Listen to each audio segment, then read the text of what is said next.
Vous regardez l'angle mort sur Salam TV. On ce jeudi donc 25 août 2022. Bienvenue mesdames, messieurs, bonsoir à vous toutes et à tous.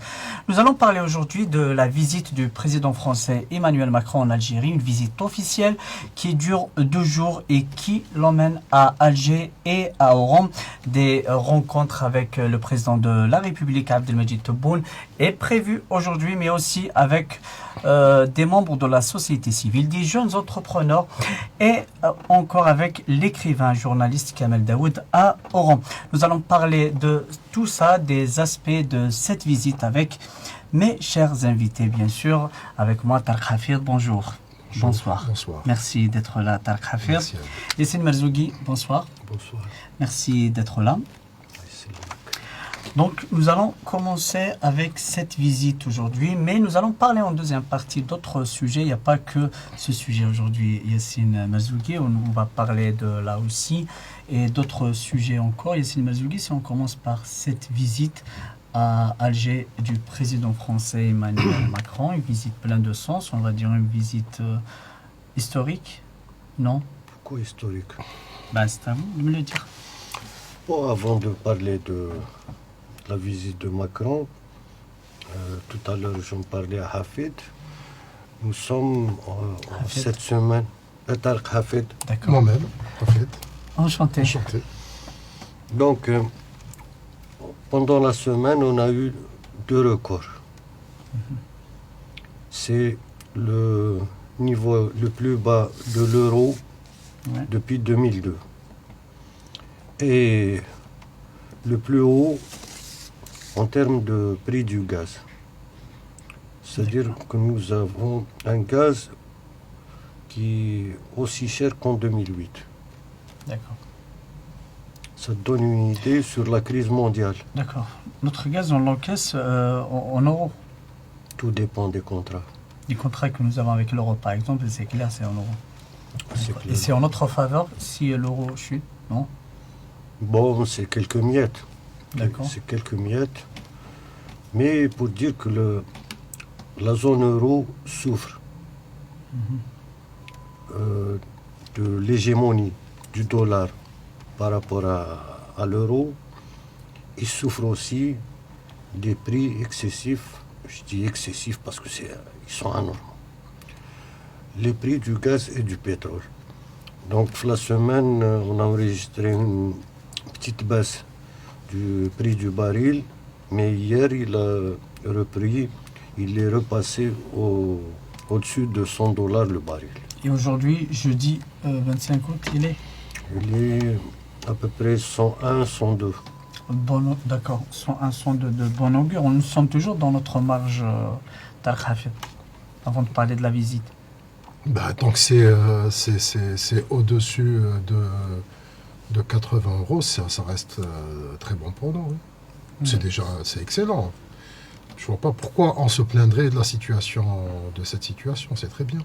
Ouais, on ne se plaint pas, on essaie seulement de l'analyser et d'être optimiste. Donc, Yassine Merzougui, si on revient donc vers la visite du président français Emmanuel Macron, il est en Algérie. Peut-être beaucoup de contrats à signer, beaucoup de déclarations, beaucoup de choses à dire. On a vu le débrief de l'Élysée, on n'a pas vu de contrat à signer. Je ne sais pas, peut-être des accords, des MOU, c'est tout, peut-être des accords cadres. Mais d'un point de vue stratégique, je ne pense pas.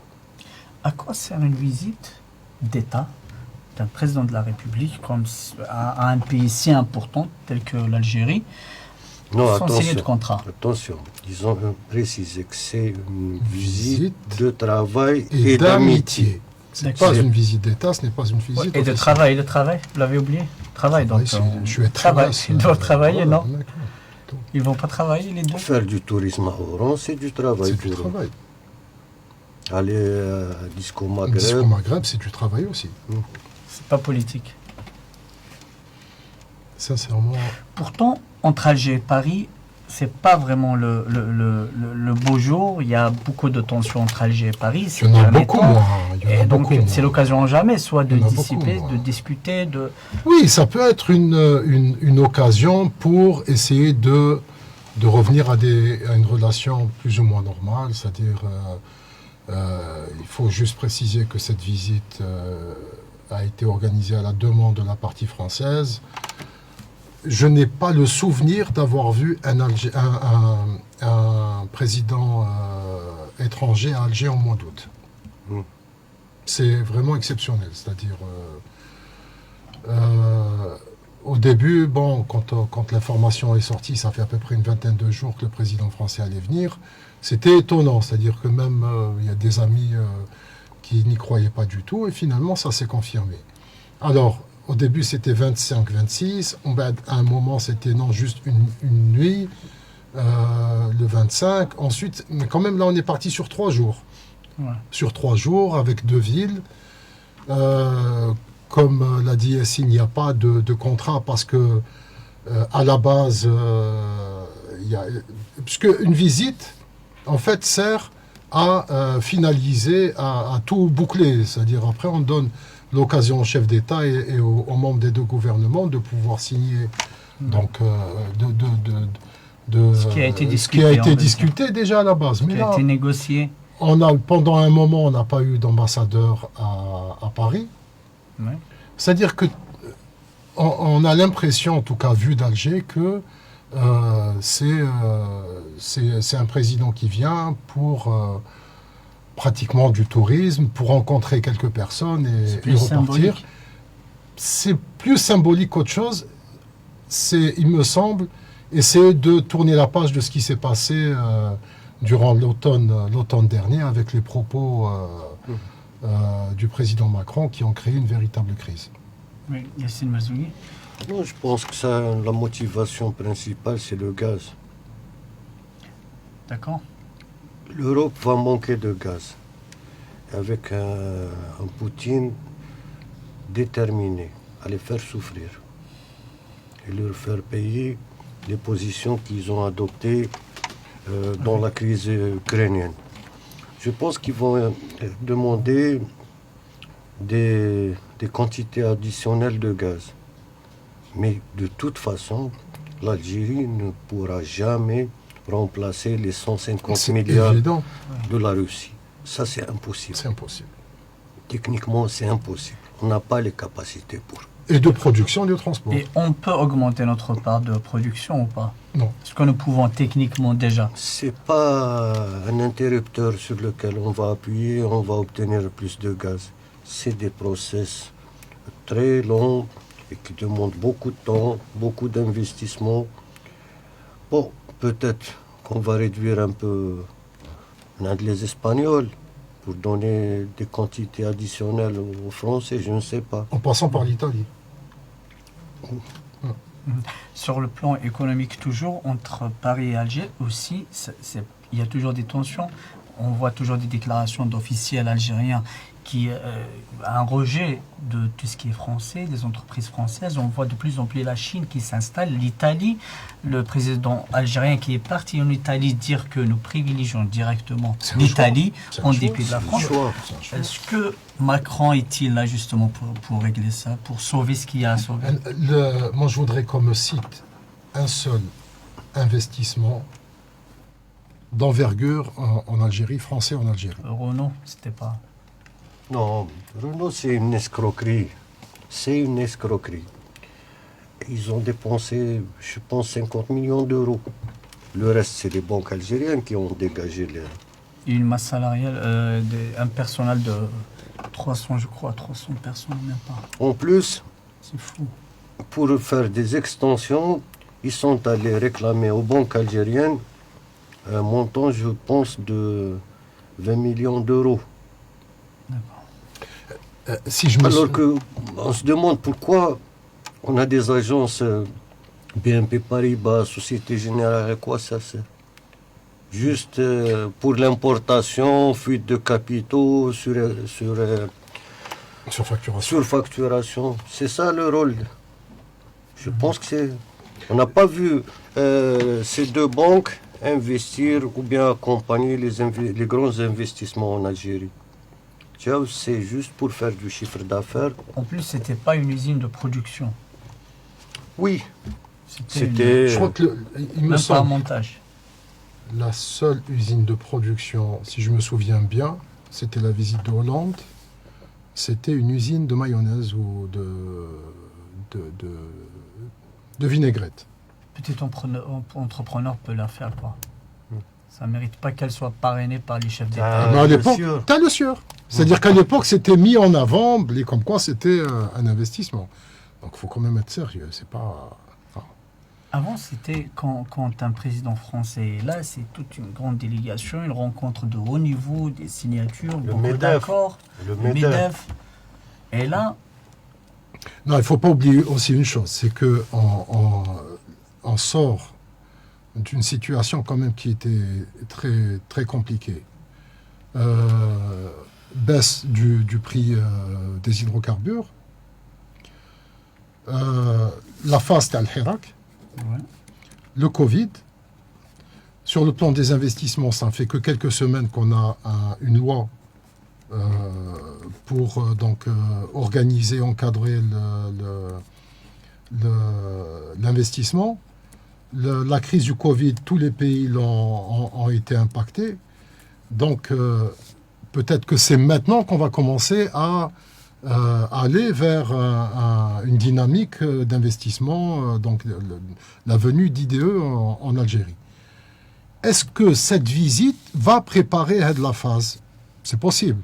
Mais pour l'instant, on n'est que sur la symbolique, peut-être sur les questions mémorielles, comme le disent, comme c'est le cas souvent dans des visites pareilles, ou alors toutes les initiatives prises par le président français ces dernières années. Je sais pas. Il faut attendre déjà la conférence de presse et puis aussi voir un peu en bout, d'ici samedi, un peu tout ce qui a été fait. sur le plan politique, Yassine Mazzougui, entre Alger et Paris, il y a beaucoup de crises, beaucoup de tensions. Il y a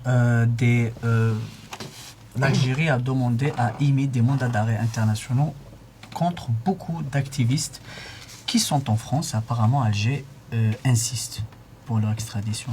Par exemple, sur le plan politique. Oui, il y a des accords internationaux. S'il y a un mandat d'arrêt international, il doit être exécuté en dehors du cadre politique, des tensions, des Ça ne ingérences. peut pas se négocier au-dessous de la table et tout. Des pressions, des tractations. Je ne sais pas comment ça va se passer, mais de toute façon, il y a des accords bilatéraux, multilatéraux pour la livraison des personnes objets d'un mandat d'arrêt. Possible, Talkhaf? C'est possible. C'est possible. L'Algérie a déclaré 2 organisations comme étant organisations terroristes. Il s'avère que certains responsables ou membres actifs de ces organisations sont sur le territoire français. C'est à eux de prendre des décisions qu'il faut. Donc la venue de Darmanin, par exemple, le ministre de l'Intérieur, oui, avec Emmanuel Macron, l'absence de délégation économique, ça pousse à dire que c'est vraiment une visite symbolique qui sert plus l'image des deux présidents. Non, non.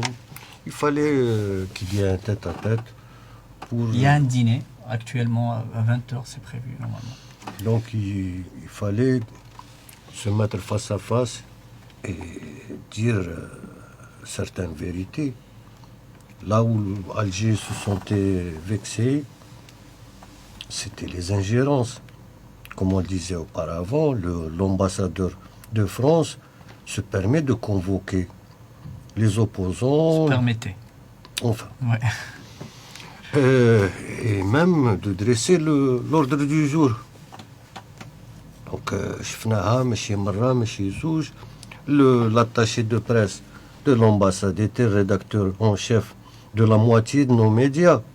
Carrément. إلا كان الحكومة تاعنا تسكت. D'accord. Il y a un élément aussi qui est important dans la visite AD, c'était l'élément religieux. Donc avec la... On va en parler sur justement Oui. l'annulation en dernière minute du grand rabbin de France, donc. Alors, le grand rabbin de France qui est originaire d'Oran, dont le père est originaire d'Oran et la mère est originaire de Tlemcen, donc qui représente les Juifs de France. Il avait déjà fait une demande pour venir déjà, je crois que c'était en 2016, pour venir à Oran. Il y avait, comment il s'appelle, le ministre des Affaires religieuses non, qui avait abordé la question d'une façon très soft. Bon, il n'est pas venu. Là, maintenant, il semblerait que la demande de sa venue dans la délégation française a été, on va dire, pratiquement imposée par la partie française, donc par Paris. Je n'ai pas vraiment d'écho sur ce que pensait la partie algérienne, mais je pense que ça a créé un malaise parce que, en fait, c'est quand même la France. C'est le président français qui vient avec les représentants des trois principaux cultes, donc musulmans, chrétiens et israélites, qui vient en Algérie. C'est quand même un pays qui est à la pointe de la laïcité. Ouais. C'est un pays laïque. Je vois vraiment pas à l'Èche l'Élysée a imposé donc dans la délégation ces trois personnages. Mais c'est alors, rétracté. Il dit que, bon, à la dernière minute, il a eu le Covid. Ouais. Voilà. Est-ce que ce n'est pas une façon, et là je dis les choses comme je les pense, une façon de dire, voilà, nous allons ramener le grand rabbin et on va voir la réaction d'Alger. Sauf que le cas de l'Algérie, il est quand même assez exceptionnel par rapport aux autres pays.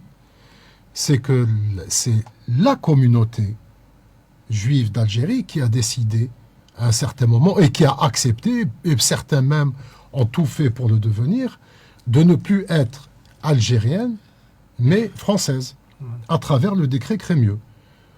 Parce que la composante juive algérienne, elle existe depuis l'Antiquité.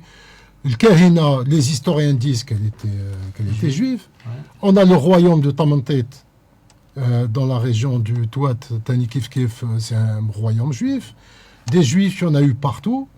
Dans par exemple, la région de l'Arwat et de Djelfa, il y avait des tribus nomades juives. Les Juifs, quand il y a eu donc la persécution en Andalousie en 1492, ils sont venus en Algérie, ils sont venus en Tunisie, ils sont venus au Maroc. Surtout en Algérie, parce que la région de Tlemcen leur a accordé le droit de s'installer à Timantet. Alors ils ont commencé à fonder un véritable État. Ils ont racheté les sources d'eau. À l'époque, au XIIe siècle, Timantet, c'était Hong Kong de maintenant. Oui, oui, tout à fait. Tous les échanges avec l'Afrique passaient par là-bas. Ouais. D'accord. Et ils ont constitué une police, et c'était une force locale. Oui. Alors, ils ont refusé de se soumettre sous le région de Tlemcen. Et c'est à ce moment-là qu'il a chargé Abdelkrim el-Maghili. Tout à fait. Et il a détruit cet embryon d'État. Depuis lors, ils se sont dispersés un peu parmi les populations algériennes. L'occupation de l'Algérie par la France leur a favorisé les affaires. Ouais. Et puis en 1971, il y a eu le décret Crémieux. 1871, qui leur accordait le droit de porter la nationalité française. D'un seul coup, ils ont pratiquement tous adhéré à cette idée. Donc les juifs algériens, les juifs indigènes, il n'y en avait que... Et on arrive à la révolution de 54 aussi. Là, ils ont fait aussi un choix. Oui. Oui. Derrière la lettre du FLN du 1er octobre 56 qui appelle les membres de la communauté juive de rejoindre la révolution. Très peu, peut-être essentiellement ceux membres du Parti communiste qui l'ont fait. C'était le PCA. C'était le PCA. C'est tout. Voilà. Donc, à l'indépendance, ils sont partis. Mais on n'était jamais contre les Juifs. Moi, je suis issu de Constantine. Je me rappelle qu'il y avait un rabbinat à Constantine. Il y a une synagogue. Oui. Jusqu'aux années 90, je crois. C'est le 17 janvier 1991. Lors de l'attaque de la coalition contre l'Irak, il y avait des manifestations à travers tout le territoire national pour soutenir l'Irak et tout.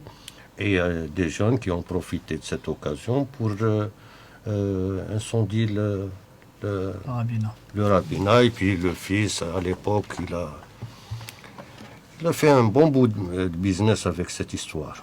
Diabouna Liho, Diabouna Kta. Donc il n'y en avait plus. Il faut se rappeler qu'en 1990, il y a eu la fondation d'une association des Juifs d'Algérie. Elle était à l'époque dirigée par Roger Saïd. Mais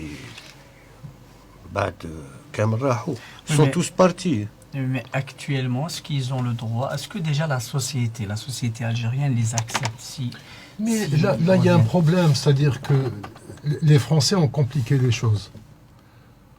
La colonisation, l'occupation d'Israël, de la Palestine par Israël, le dossier palestinien a encore plus compliqué les choses. C'est pour ça que maintenant il y a un rejet. Mais en tout cas, la population, c'est une chose. Maintenant, il faut quand même rester, c'est-à-dire, on va dire légaliste. Est-ce que l'État algérien peut empêcher un juif de rentrer sur le territoire algérien? Non, quand tu délivres un visa... Tu délivres un visa, c'est-à-dire tu livres... Tu ne vas pas demander, tu vas pas demander la religion. D'accord. Et là, maintenant, ce qui est important, c'est que... Et c'est ça qui est intéressant. Si on compare, par exemple, Roger Hanin avec Enrico Macias, il faut quand même la différence. Oui. D'accord. Ouais. Il y en a un qui a toujours soutenu donc La cause, ouais. c'est-à-dire le fait la colonisation de la Palestine, qui a soutenu donc l'armée israélienne, Oui, etc., etc. Qui est sioniste. Et qui s'est exclu de fait. Il y en a un autre qui est resté, c'est-à-dire correct, qui est algérois et qui a eu, il faut le dire quand même, en 2015, c'était quasiment des funérailles de chef d'État que Roger Hanin a eu ici à Alger. À Bollorine, ouais. Voilà. Est-ce que, comme dit... Donc le problème, c'est le sionisme, c'est pas le fait d'être juif, juif. ou de dire que les Algériens sont antisémites. C'est faux, c'est totalement faux. Parce qu'il y a des juifs maintenant en Algérie, mais ils vivent en cachette, il faut le dire. Il y a des juifs à Constantine, je pense. Pourquoi ils vivraient en cachette?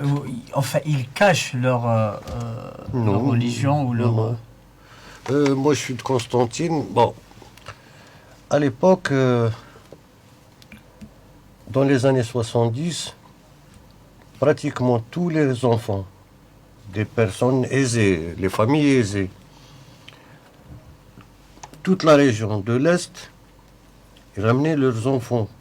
Parce qu'on avait docteur Guij, qui était pédiatre et ami de la Révolution. Et beaucoup de familles ont de la reconnaissance vers Guij, parce qu'il a sauvé leurs enfants. Parce qu'à l'époque, les gens qui ne sont pas aisés, ils ont les hôpitaux.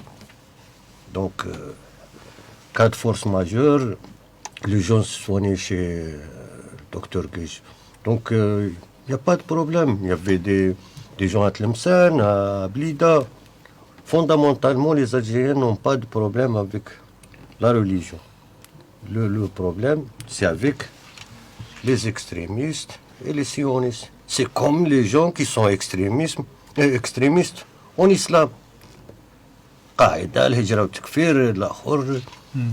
Donc, c'est tout le peuple qui est comme ça. Pareil, l'Algérie, durant toute la période où il y avait le régime d'apartheid en Afrique du Sud, n'avait pas de relation avec ce régime. Contrairement, ça c'est important de le rappeler, contrairement au Maroc, qui avait des relations avec Pretoria à l'époque, et même que les Sud-Africains ont armé le Maroc contre l'armée sahraoui.